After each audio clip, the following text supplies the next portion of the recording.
paano gawin ang nabutas na gulong na napakuan.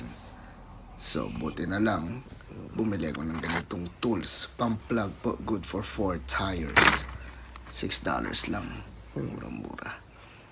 Kaya ngayon buksan natin, tingnan natin, included dito ang plugs, ang tools, dalawang hand tools, at saka yung plug mismo, at saka rubber cement.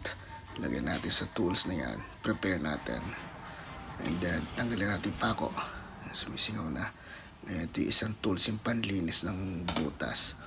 Didinisin natin para magkasya yung plug na ilalagay natin.